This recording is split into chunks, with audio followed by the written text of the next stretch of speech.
애덤 스미스 250년 전 책 한 권이 세계를 바꾼 이야기. 여러분, 안녕하세요. 부의 생각입니다. 1776년 3월 9일 런던의 한 서점에서 책 한 권이 출간되었습니다. 가격은 1파운드 16실링, 2권짜리 양장본이었습니다. 제목은 국가의 부의 성격과 원인에 대한 탐구, 줄여서 국부론이라고 불립니다.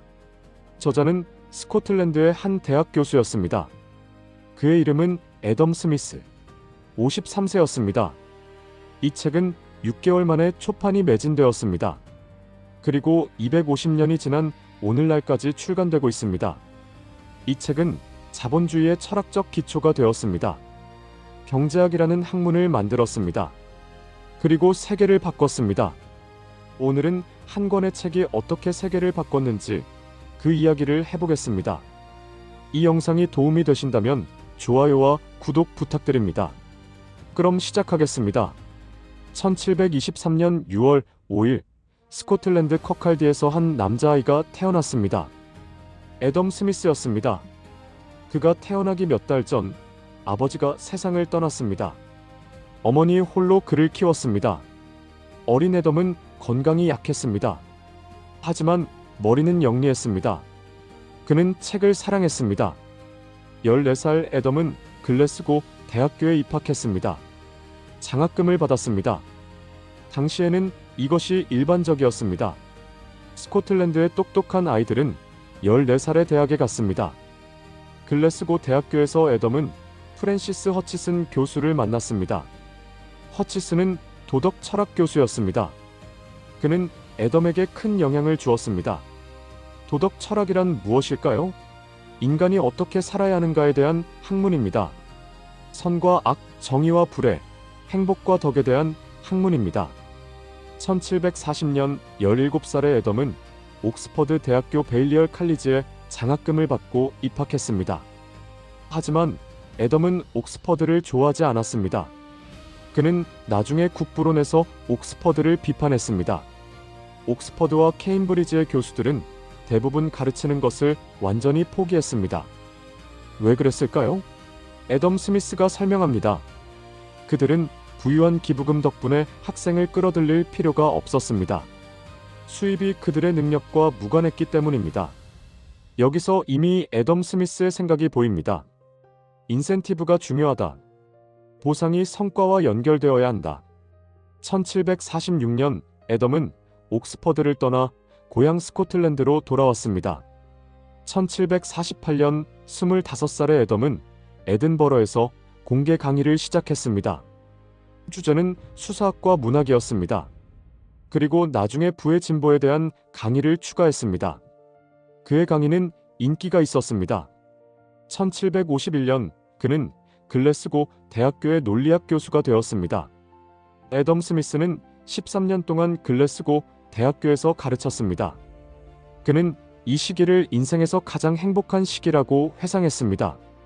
1759년 애덤 스미스는 첫 번째 주요 저서를 출간했습니다. 도덕감정론이었습니다. 이 책은 무엇에 대한 책일까요? 인간의 도덕성에 대한 책입니다. 우리는 어떻게 옳고 그름을 판단하는가?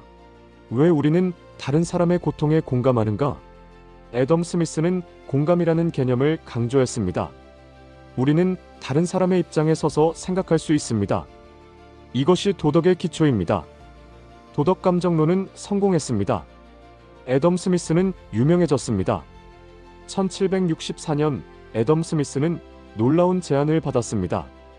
젊은 귀족 버클루 공작의 개인 교사가 되어달라는 것이었습니다. 연봉은 1년에 300파운드였습니다. 그리고 평생 연금 300파운드도 포함되어 있었습니다. 이것은 엄청난 돈이었습니다. 글래스고 대학교 교수 연봉의 2배가 넘었습니다. 애덤 스미스는 받아들였습니다. 그는 대학을 떠났습니다. 1764년부터 1766년까지 애덤 스미스는 버클루 공작과 함께 유럽을 여행했습니다. 프랑스, 스위스, 제네바. 프랑스에서 애덤 스미스는 중요한 사람들을 만났습니다. 프랑수와 케네, 자크 튀르고 그리고 볼테르. 케네는 중농주의자였습니다. 그는 경제에는 자연적인 질서가 있다고 믿었습니다. 정부는 간섭하지 말아야 한다고 생각했습니다. 이 생각들이 애덤 스미스에게 영향을 주었습니다. 1766년 애덤 스미스는 스코틀랜드로 돌아왔습니다. 그는 커칼디로 갔습니다. 어머니와 함께 살았습니다. 그리고 다음 10년 동안 그는 책을 썼습니다. 그의 대작 국부론을 말입니다. 10년입니다. 그는 10년 동안 이 책을 썼습니다. 1776년 3월 9일 국부론이 출간되었습니다. 같은 해 미국 독립선언서가 서명되었습니다. 우연의 일치입니다. 한쪽에서는 정치적 자유가 선언되었고 다른 쪽에서는 경제적 자유의 철학이 출간되었습니다. 국부론은 무엇에 대한 책일까요? 간단히 말하면 이것입니다. 국가는 어떻게 부유해지는가? 당시의 답은 중상주의였습니다. 중상주의란 무엇일까요? 국가가 무역을 통제하고 금과 은을 축적하고 식민지를 확보하면 부유해진다는 생각입니다. 하지만 애덤 스미스는 이것이 틀렸다고 말했습니다. 진정한 부는 금과 은이 아니었습니다. 진정한 부는 생산입니다. 국가가 생산하는 상품과 서비스입니다.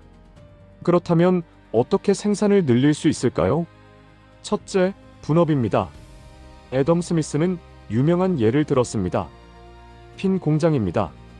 한 사람이 혼자서 핀을 만든다고 생각해 보세요. 철사를 뽑고 곧게 펴고 자르고 끝을 뾰족하게 하고 머리를 만들고 붙이고 표백하고 종이에 싸야 합니다. 한 사람이 하루에 몇 개나 만들 수 있을까요? 아마도 한 개도 만들기 어려울 것입니다. 최대 20개 정도일 것입니다. 하지만 이 일을 나누면 어떻게 될까요? 그래서 애덤 스미스는 작은 핀 공장을 관찰했습니다. 10명의 노동자가 있었습니다. 각자가 하나 또는 2개의 특정 작업을 했습니다. 한 사람은 철사를 뽑습니다. 다른 사람은 곧게 펍니다. 또 다른 사람은 자릅니다. 이런 식으로 18개의 다른 작업으로 나뉩니다. 결과는 놀라웠습니다. 10명이 하루에 48,000개의 핀을 만들었습니다. 한 사람당 4,800개입니다. 혼자서는 하루에 20개도 만들기 어렵던 것이 4,800개가 된 것입니다. 240배 증가입니다. 이것이 분업의 힘입니다. 왜 분업이 이렇게 효과적일까요? 첫째, 각 노동자가 하나의 작업에 능숙해집니다. 둘째, 작업을 바꾸느라 시간을 낭비하지 않습니다. 셋째, 특수한 기계를 발명할 수 있습니다. 분업은 생산성을 극적으로 증가시킵니다. 애덤 스미스는 말했습니다. 우리가 저녁 식사를 기대하는 것은 정육점 주인, 양조장 주인 또는 빵집 주인의 자비심 때문이 아니라 그들이 자신의 이익을 추구하기 때문입니다. 이것이 무슨 뜻일까요? 정육점 주인은 나를 위해 고기를 팔지 않습니다. 그는 돈을 벌기 위해 고기를 팝니다. 하지만 결과적으로 나는 고기를 얻습니다. 이것이 시장의 마법입니다. 각자가 자신의 이익을 추구하지만 결과적으로 모두가 이익을 얻습니다. 애덤 스미스는 이것을 보이지 않는 손이라고 불렀습니다. 그는 자신의 이익만을 추구합니다. 그리고 그는 이것에서 다른 많은 경우들에서와 마찬가지로 보이지 않는 손에 이끌려 그가 의도하지 않은 목적을 촉진합니다. 보이지 않는 손. 이것은 국부론에서 가장 유명한 개념입니다. 하지만 주의하세요. 애덤 스미스는 이 용어를 단 한 번만 사용했습니다. 그리고 그는 이것을 신비로운 것으로 묘사하지 않았습니다. 그것은 단순히 시장의 작동 방식을 설명하는 은유였습니다. 셋째, 경쟁입니다. 가격은 어떻게 결정될까요? 애덤 스미스는 자연 가격이라는 개념을 설명했습니다. 만약 한 상품의 가격이 너무 높으면 어떻게 될까요? 더 많은 사람들이 그것을 생산하려고 할 것입니다. 공급이 증가합니다. 가격이 내려갑니다. 만약 가격이 너무 낮으면 어떻게 될까요? 생산자들이 다른 일을 할 것입니다. 공급이 감소합니다. 가격이 올라갑니다. 가격은 자연스럽게 균형을 찾습니다. 정부가 개입할 필요가 없습니다. 애덤 스미스는 이것을 완전한 자유의 체계라고 불렀습니다. 나중에 이것을 자유방임 자본주의라고 불렀습니다.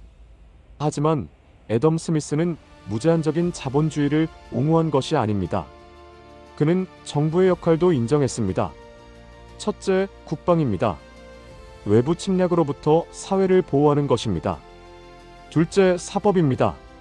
사회 구성원을 불의와 억압으로부터 보호하는 것입니다. 법과 질서를 유지하는 것입니다. 셋째, 공공사업입니다. 개인이 수익을 낼 수 없지만 사회에 유익한 것들입니다. 도로, 다리, 학교 같은 것들입니다. 특히 교육에 대해 애덤 스미스는 강조했습니다. 분업은 생산성을 높이지만 노동자들을 정신적으로 둔하게 만들 수 있습니다. 하루 종일 같은 단순한 작업만 하기 때문입니다. 따라서 정부는 대중교육을 제공해야 합니다. 이것은 노동자들의 삶을 개선하고 사회를 더 나게 만듭니다. 애덤 스미스는 또한 상인과 제조업자들을 경계했습니다. 그는 이렇게 썼습니다. 같은 업종의 사람들이 모이면 그들의 대화는 결국 대중에 대한 음모나 가격을 올리기 위한 계략으로 끝납니다. 그는 독점을 반대했습니다. 그는 기업들이 정부를 조종하여 특권을 얻는 것을 반대했습니다. 진정한 자유시장은 경쟁을 보호해야 합니다. 애덤 스미스는 또한 식민지와 노예제에 대해 급진적인 견해를 가지고 있었습니다. 1776년 그는 영국에게 말했습니다. 미국 식민지는 유지할 가치가 없다고. 거대한 제국이 확립되었습니다. 그 유일한 목적은 우리의 여러 생산자들의 상점에서 모든 상품을 사야만 하는 고객 국가를 만드는 것입니다. 이 독점이 우리 생산자들에게 줄 수 있는 작은 가격 인상을 위해 본국 소비자들은 그 제국을 유지하고 방어하는 모든 비용을 부담해야 했습니다. 간단히 말하면 식민지는 비싸다는 것입니다. 그 비용이 이익보다 크다는 것입니다. 국부로는 즉각적인 성공을 거두었습니다. 6개월 만에 초판이 매진되었습니다. 애덤 스미스의 친구 데이비드 휴문 책에 대해 이렇게 썼습니다. 우리의 공통 친구 애덤 스미스 씨가 대중을 얼마나 훌륭한 작품으로 풍요롭게 했는가. 단 한 권의 책에 담긴 광범위한 과학 그리고 가장 명료한 언어로 표현된 가장 심오한 아이디어들 얼마나 놀라운가. 1778년 애덤 스미스는 스코틀랜드 관세청장으로 임명되었습니다. 아이러니합니다. 국부론에서 그는 밀수를 부자연스러운 법에 대한 합법적인 활동이라고 옹호했습니다. 하지만 이제 그는 밀수를 단속하는 일을 하고 있었습니다. 하지만 애덤 스미스는 이 직책을 진지하게 받아들였습니다. 그는 법이 있는 한 그것을 집행해야 한다고 믿었습니다. 1787년 애덤 스미스는 글래스고 대학교의 명예총장으로 선출되었습니다. 하지만 1790년 7월 17일 애덤 스미스는 에든버러에서 세상을 떠났습니다. 67세였습니다. 그는 결혼하지 않았고 자녀가 없었습니다. 그가 죽기 전 그는 친구들에게 자신의 미발표 원고 대부분을 불태워달라고 요청했습니다. 그들은 그의 유언을 따랐습니다. 애덤 스미스는 에든버러의 캐노게이트 교회 묘지에 묻혔습니다. 그의 묘비는 간단합니다. 여기 도덕감정론과 국부론의 저자 애덤 스미스가 잠들다. 애덤 스미스가 세상을 떠난 지 250년이 지났습니다. 하지만 그의 아이디어는 여전히 살아있습니다. 국부론은 자본주의의 철학적 기초가 되었습니다. 그것은 경제학이라는 학문을 만들었습니다. 19세기에 데이비드 리카도와 카를 마르크스는 애덤 스미스의 아이디어에서 시작했습니다. 20세기에 존 메이너드 케인즈와 밀턴 프리드먼도 마찬가지였습니다. 오늘날 전 세계 대부분의 경제는 시장 경제입니다. 분업, 자유교환, 경쟁. 이것들은 애덤 스미스가 설명한 원리들입니다. 하지만 애덤 스미스가 우리에게 남긴 것은 단순히 경제 이론이 아닙니다. 첫째, 인센티브가 중요하다. 사람들은 자신의 이익에 따라 행동합니다. 좋은 제도는 개인의 이익을 사회의 이익과 일치시킵니다. 둘째, 자유가 번영을 만든다. 사람들이 자유롭게 선택하고 교환할 수 있을 때 놀라운 일들이 일어납니다. 셋째, 분업이 생산성을 높인다. 전문화는 효율성을 만듭니다. 넷째, 경쟁이 가격을 조절한다. 시장은 자체 조절 메커니즘을 가지고 있습니다. 다섯째, 하지만 정부의 역할도 있다. 국방, 사법, 그리고 공공사업, 특히 교육은 중요합니다. 여섯째, 권력을 경계하라. 상인과 제조업자들은 종종 대중을 희생시켜 자신들의 이익을 추구합니다. 일곱째, 도덕이 먼저다. 애덤 스미스는 도덕 감정론을 먼저 썼습니다. 경제는 도덕적 틀 안에서 작동해야 합니다.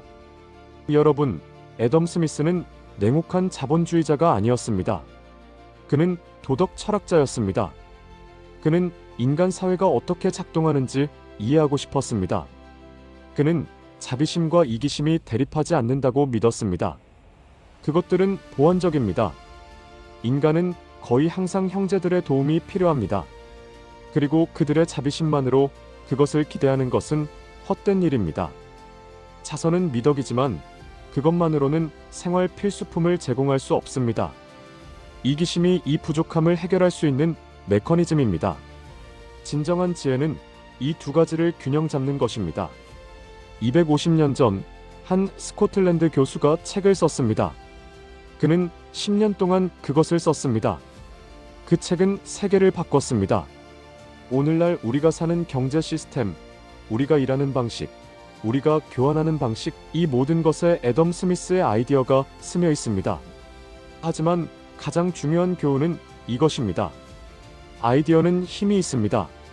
한 권의 책이 세계를 바꿀 수 있습니다. 한 사람의 생각이 수억 명의 삶에 영향을 줄 수 있습니다. 애덤 스미스는 부유하지 않았습니다. 그는 권력자가 아니었습니다. 그는 단지 생각하고 글을 쓴 사람이었습니다. 하지만 그의 아이디어는 250년이 지난 지금도 살아있습니다. 이 영상이 도움이 되셨다면 좋아요와 구독 부탁드립니다. 여러분의 부의 생각이 현실이 되기를 바랍니다. 그리고 기억하세요. 진정한 부는 금과 은이 아닙니다. 진정한 부는 우리가 만드는 것, 우리가 교환하는 것, 그리고 우리가 서로를 위해 창조하는 가치입니다. 감사합니다.